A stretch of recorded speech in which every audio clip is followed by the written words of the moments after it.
show me where the test gas meter is and where the sales meter is for gas?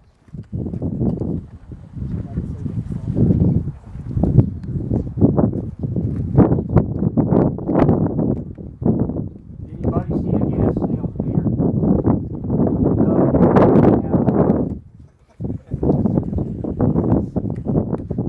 Okay, it's a trick question. Right behind you is the line that comes out from the test vessel, the gas line, and we're going to tie a orifice meter in right here in that connection. And our test volume will come out. This is the meter where the sales meter would go from all the vessels tied together. So that sales meter would go right here. And our test meter would tie in the upstream of the sales meter, so we make sure we tested all the gas. It goes in upstream, and then we have the gas sales line.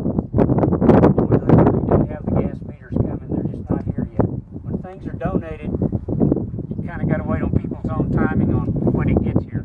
So we build it as we go. And then a lot of it is we think we know what we're getting, and until it shows up, it's some of those aw shucks moments. Wasn't quite what we thought, so we have to make do. So what's this we're looking at right here? Yes, that's the vapor recovery unit. What kind is it?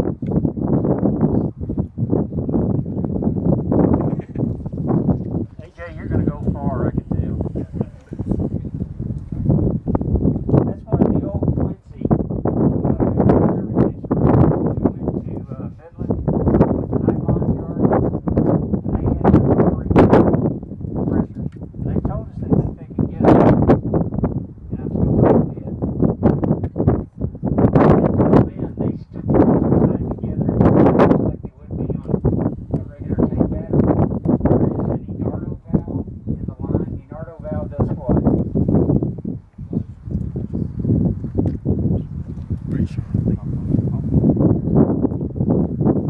The Enardo valve holds pressure on the tanks until the pressure gets so high it needs to be relieved, and then it'll open. So it's tied into this line coming off the tanks into this small scrubber. And when that line pressure gets up enough, this would come on. This compressor would kick on to put our gas down the sales line for vapor recovery. There's a secondary vapor or safety valve on the tanks as well.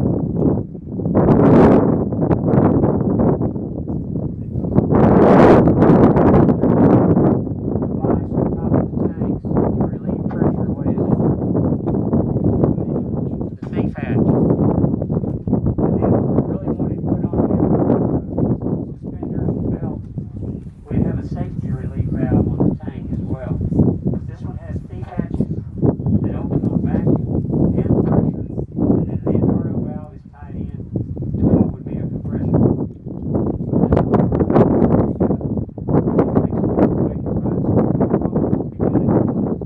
Vapor recovery work with it. Okay, so we've got our gas going down the sales line. Water goes into these two tanks right here. They're plumbed up in parallel. I have a pump coming in a couple of weeks that we'll tie into in the middle, and then pump that water back to the well once we circulate this far. These two tanks are for oil. So how do we sell oil at this battery? Okay, let's come around and look at the tanks and tell me where the truckload lines are.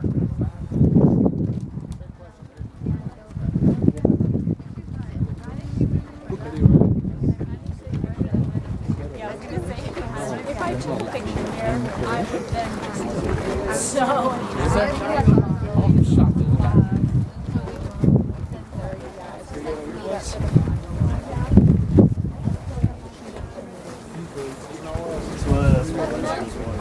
Okay, first person, tell me where the truckload lines are. Huh? There are no truckload lines out here yet. Well, we'll build the truckload lines when we put in the pump. Come out that side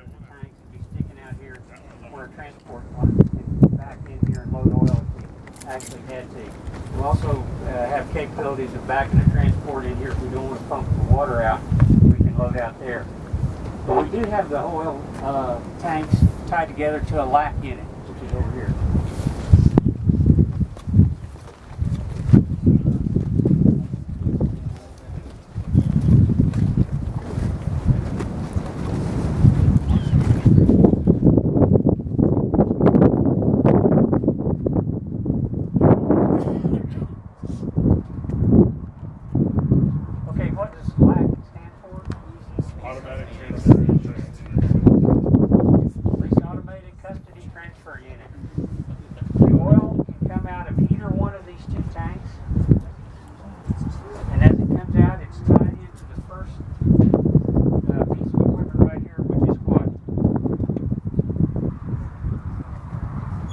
What is this right here?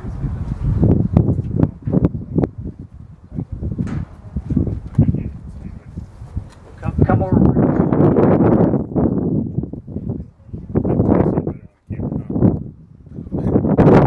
What is that?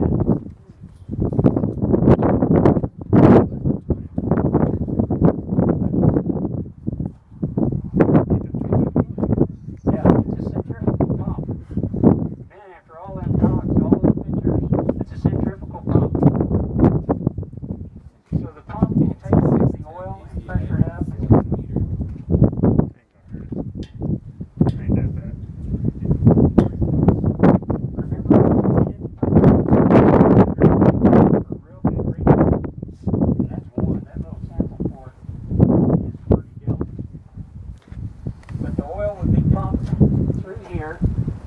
It would go through a detector that's going to measure the PS&W content of the oil. If the oil's good, it'll send it on down to a sampler pot, and for each barrel that's sold, a few ounces will go in that sample pot. The oil then continues on down the line, and if this detector said we had bad oil, this three-way two-position valve would open, and it would divert the oil back to the heater treater. So we do have a bad oil line that you can trace back, dumps back all the way in where the free water knockout dumped into the heater treater. If the oil is good, it doesn't need to divert, and it'll go on through this. What's this? Right there. Meter. That's a meter. What kind of meter is it? Positive displacement D. An A.O. Smith. Yeah, that's an A.O. Smith is a brand name, and it's a positive displacement meter.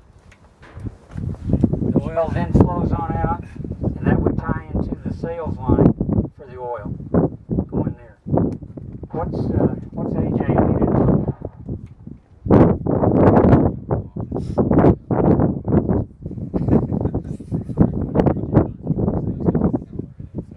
What's that for?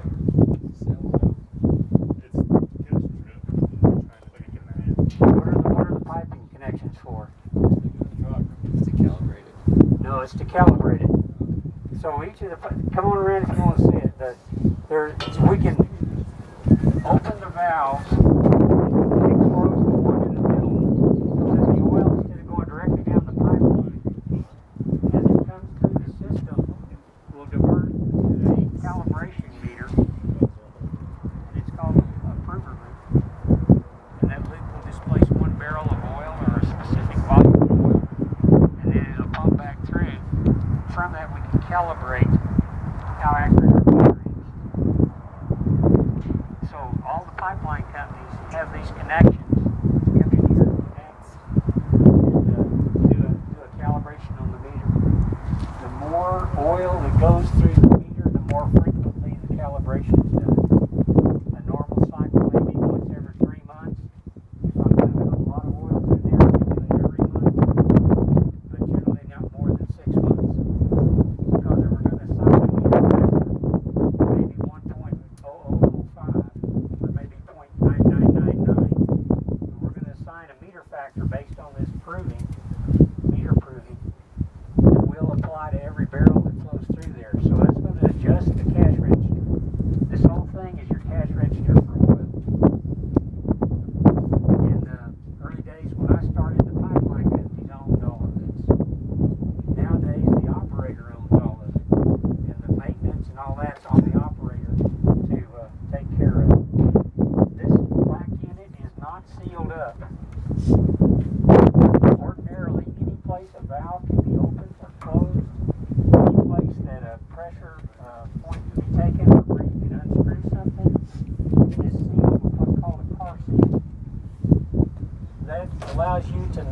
test with the lac in it. You can't do anything without breaking that seal. And the seal is only broken when the pipeline company's standing right there with you when you're doing the work. There's a new lac unit over here on the ground. It's an older one. When we go by and have a look at it, there are seals that are on it that you would have to break to do anything to that lac unit to do any kind of questions on lac unit? On the flow through this battery?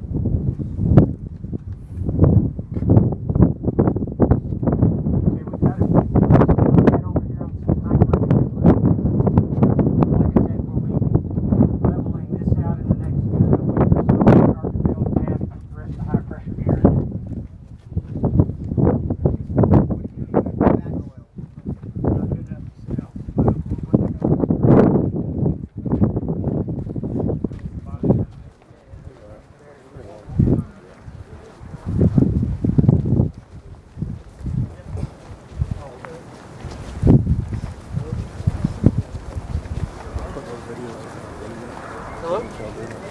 Yeah, I think he's gonna put it into YouTube.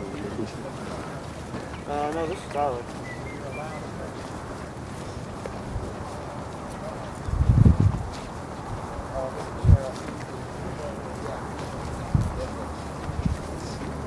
So that's an older model lac unit.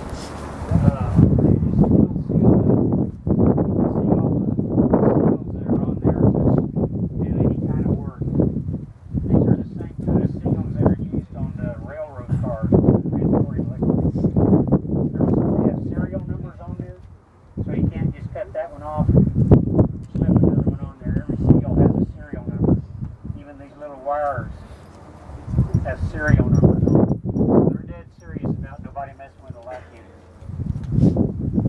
The equipment behind us is high pressure.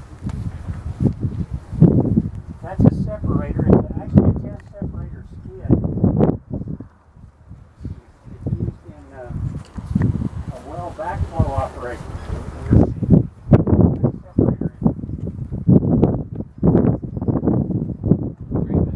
what kind of separator? So this is a horizontal three-phase separator. It also has, along with all the separation equipment, it's got meters on it. See the turbine meter? It's just a little bit bigger, sitting down there. On this side, it's got an orifice meter for reading gas rates. This one is rated at 2,000 psi. And notice the type of connections that are used here. So ordinarily, if we were on a backflow, on a flowback operation, this equipment would be brought in and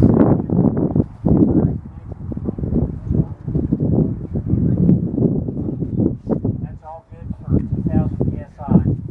The vessel you see laying on its side is a small horizontal separator, and they'd use it in line first to knock out any sand or anything like that that might be coming through the flow stream, just to clean it up before it hit all this gear.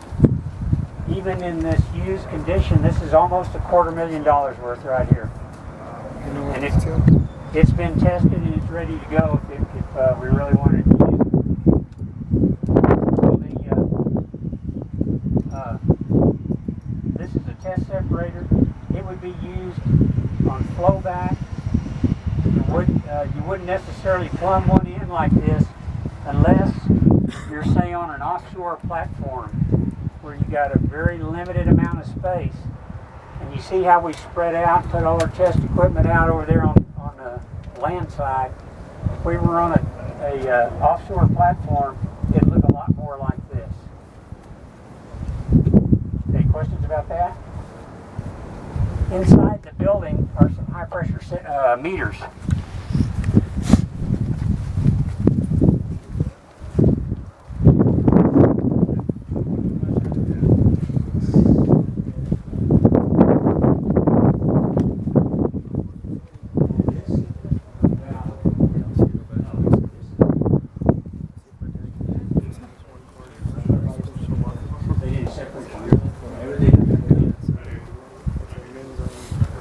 Okay, this has got 2 meters in it, and we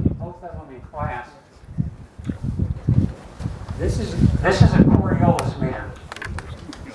And it really it's a Coriolis meter. Remember how it works? So the vibrating, the oscillating part is back here in this back curved portion. And that one's a 2-inch meter. Dr. Eckert, how much do those cost? Yeah. 60,000, something like that. They're very expensive. Or higher. On the other side here for measuring gas, it has a senior orifice fitting in it, and that's a 4-inch high pressure run. So we got at least another couple $1,000 just in the meter right there. But again, this is a test skid that will be used while they're testing a well preliminary. So we're going to have to figure out the best use for it. We'll probably be taking it apart, using the meter run separately and make a storage building out of this. Laying down over here on the ground is one final piece of equipment that was donated to us. Can anybody tell me what it is? Yeah, it's a BRT. Anybody from, say, might have worked for Chesapeake has probably seen some of these. So this is a vapor recovery tower that operates at atmospheric pressure. The thing is 37 feet tall, and we've got about 4-foot diameter down there on the base plate. So it's one of the last things we want to put up and make sure we've got a good place to anchor it for Lubbock winds. But where we had our heater treater, and then we went straight to a tank. In application, these would be put after the heater treater and before the tank. And the idea is, remember, anytime you take a pressure drop, you liberate gas. So we'd liberate gas in this tower and have it tied to the suction of a compressor. And then that compressor would serve as the vapor recovery system for a battery. And how did these work? You saw them in operation? Well, the VRT would pull the gas off the top of the fluid. Okay. And they work good? I think that's what they're doing, at least in the field. So now we got to find a place for this one and get it rigged up and looking right.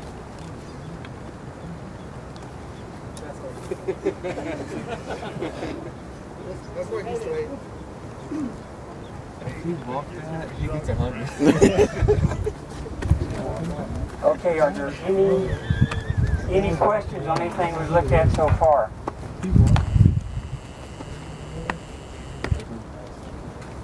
There's one other thing out here that's kind of unique that if you just turn around behind you, you see that poly pipe that's laid there on the ground? That was 1,000 feet of 3-inch poly pipe. We didn't have the right kind of trailer to handle it. And some of the banding broke and it got loose on us like that. And actually, it's a little dangerous the way it's sitting. Because there's sort of, when you go to move the end piece of it, it's going to be like a big spring exploding. We're waiting for warm weather. We'll take a backhoe and run a pipe through the middle of the coil and try to spread it out. Get that energy out of the coil. We'll get a regular spoon. Back up. So we needed 300 feet of poly pipe, and that was to make our 2 flow lines with. And so the company was very generous and said, we can give you 1,000 feet. Didn't really want that. Anyway, there's 700 feet now. It's actually more of a safety hazard than it is now.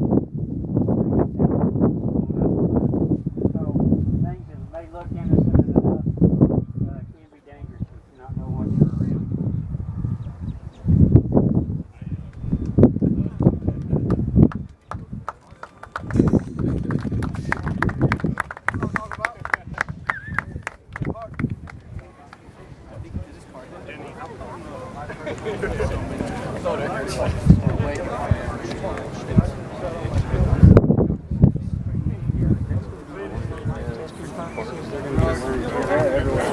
easy to swap out. All right, thank you guys.